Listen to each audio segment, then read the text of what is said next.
नमस्कार, मैं हूं आपके साथ आयुषी गुप्ता। इस साल दिवाली का त्यौहार 20 अक्टूबर को पूरे देश भर में मनाया जाएगा। जोरों शोरों से तैयारियां शुरू हो चुकी हैं और आप कैसे मां लक्ष्मी को अपने घर बुलाएं, क्या खास उपाय करें ताकि पैसों की तंगी भी ना आए, इसके लिए हम चर्चा करेंगे। हमारे साथ है डॉक्टर नितिशा। बहुत बहुत आपका स्वागत है। Thank you Ayushi ji. Doctor Nitisha, बताइएगा, क्योंकि पूरे देश भर में 20 अक्टूबर को दिवाली का त्यौहार, लेकिन मां लक्ष्मी को प्रसन्न करने के लिए क्या खास उपाय करें? जी, देखिए, दीपावली का त्यौहार एक ऐसा त्यौहार है जहाँ पर महालक्ष्मी गणेश जी को, कुबेर जी को, यानी उनके कोषाध्यक्ष को भी हम प्रसन्न करते हैं। इसलिए न्यूज़ 18 के सभी दर्शकों को इस 5 दिवसीय त्यौहार की, दीपावली की हार्दिक शुभकामनाएं। तो माँ लक्ष्मी को इस बार मनाना है और उनका जो कोष है, उनका जो धन का जो कोष है, उसके दरवाजे भी अपने लिए खोलने हैं। महालक्ष्मी के जो धन का कोष के अध्यक्ष हैं वो कुबेर जी हैं, इसलिए सिर्फ गणेश लक्ष्मी जी की पूजा नहीं होती है, इसलिए पूजा होती है कुबेर जी की भी आज की रात को। और साथ ही साथ हमारे शास्त्रों में एक चीज़ को बहुत अच्छे से लिखा गया है कि जो आपकी जो आयु है, जो आपकी हेल्थ है, जो आपका स्वास्थ्य है, वही आपके लिए गोल्ड भी है, वही आपके लिए धन भी है। इसलिए हेल्थ इज़ वेल्थ भी कहा गया है। तो सबसे पहले आप लक्ष्मी जी के भंडारे अपने लिए खोलने से पहले धन्वंतरी जी की पूजा करना आज के दिन बिल्कुल भी ना भूलें।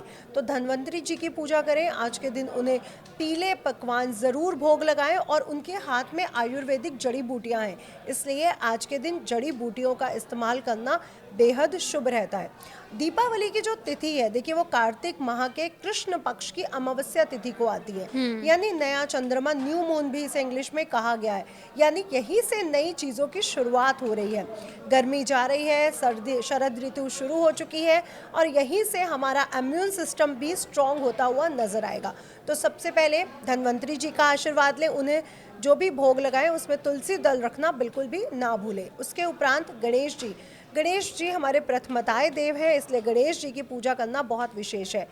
गणेश अथर्वशीष का पाठ करें, उन्हें पीले मोदक चढ़ाएं, उन्हें वस्त्र पहनाएं, जनेऊ पहनाएं, तिलक इत्यादि करके उनका श्रृंगार भी ज़रूर करें। उन्हें दूर्वा चढ़ाना और केथा चढ़ाना बिल्कुल भी ना भूलें। गणेश जी को केथा आज के दिन बहुत प्रिय है। इससे रिद्धि सिद्धि के दाता कहा गया। तो लक्ष्मी जी को प्रसन्न करने से पहले हमें रिद्धियाँ और सिद्धियाँ भी प्राप्त हों, हमारे घर में शुभ और लाभ भी आए, इसलिए गणेश जी की पूजा पहले कर लीजिए।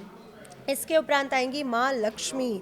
अब हमारे घर में सुख आ चुका है, स्वास्थ्य आ चुका है, शुभ लाभ आ चुका है और रिद्धि सिद्धि भी आ चुकी है, तो महालक्ष्मी कैसे दूर रह सकती है? देखिए, आज के दिन महालक्ष्मी और कुलक्ष्मी, जो उनकी बहन है अलक्ष्मी भी जिसे कहा जाता है, वो गोचर करने के लिए निकलती है।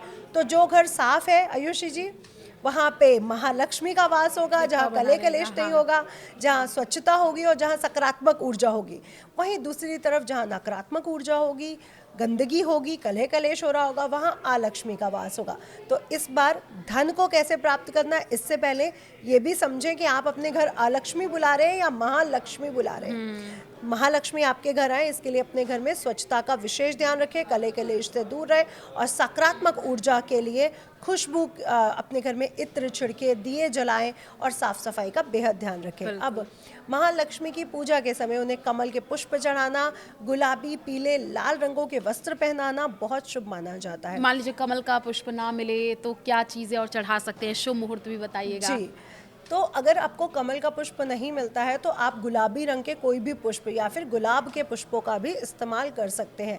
लेकिन माँ समुद्र मंथन से, समुद्र से उत्पन्न हुई है, तो उनको जलीय चीज़ें बहुत पसंद करती हैं, जैसे मोती है, जैसे शंख है, जैसे सीप है, जैसे कोड़ियाँ हैं, कमल के फूल है। तो अगर आप जल से संबंधित उनको चीज़ें चढ़ाते हैं तो इसका विशेष प्राविधान है। अगर हम इस आज के दिन की पूजा की बात करें, जो पूजा के विशेष मुहूर्त है वो 5:46 से प्रदोष काल आपका शुरू हो रहा है, जो 8:18 तक रहने वाला है सायंकाल।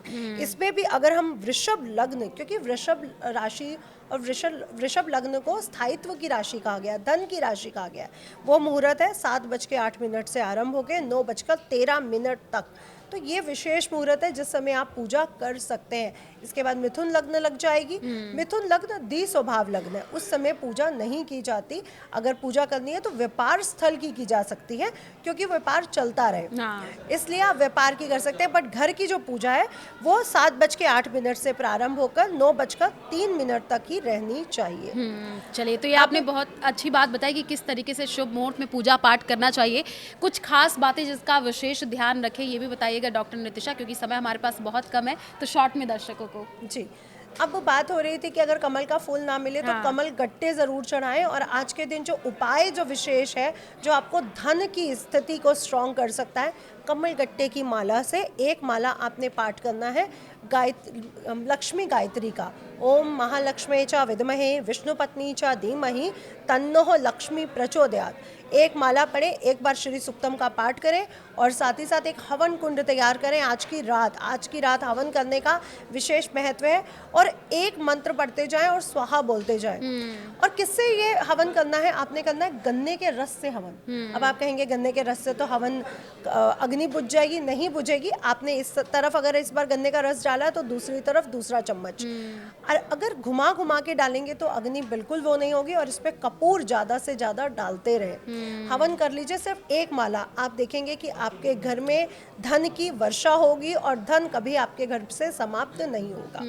जी, तो ये आपने बहुत अच्छी बात बताई कि किन बातों का विशेष तौर पर आप ध्यान रखें तो माँ लक्ष्मी की कृपा आप पर बनी रहेगी। इन बातों को अगर आप फॉलो करते हैं तो जाहिर सी बात है कि माँ लक्ष्मी आपके घर ज़रूर आएंगी। चलिए, इस हमारी खास पेशकश में इतना ही। हमें दीजिए इजाज़त। नमस्कार।